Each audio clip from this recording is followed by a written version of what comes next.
Wardrobe Buying Guide. Things to keep in mind while buying a wardrobe. Choosing the right wardrobe of your bedroom is essential, but before you uh, start looking at new wardrobes, take a look at your older wardrobes. Why buy a new wardrobe if it is an upgrade from the older one? Measure space where you should want the wardrobe to be placed. Make a note of the ideal medium and maximum wide steps height.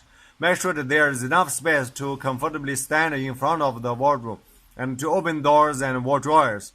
If you have a small bedroom, sliding doors are ideal as they don't swing afterward.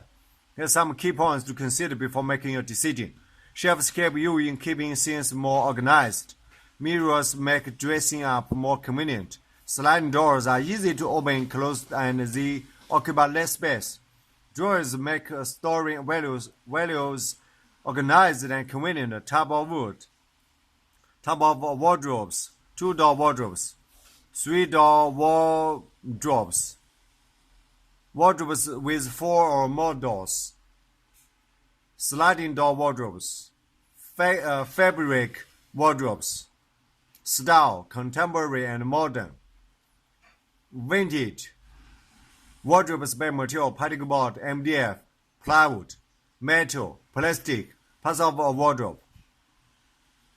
The loft, hinging, rail, mirror, drawer, door, locker, shelves. Hangers, shelves, mirrors, locker and safe, hole, hooks, lights, size and depth, door types, swing door, sliding door.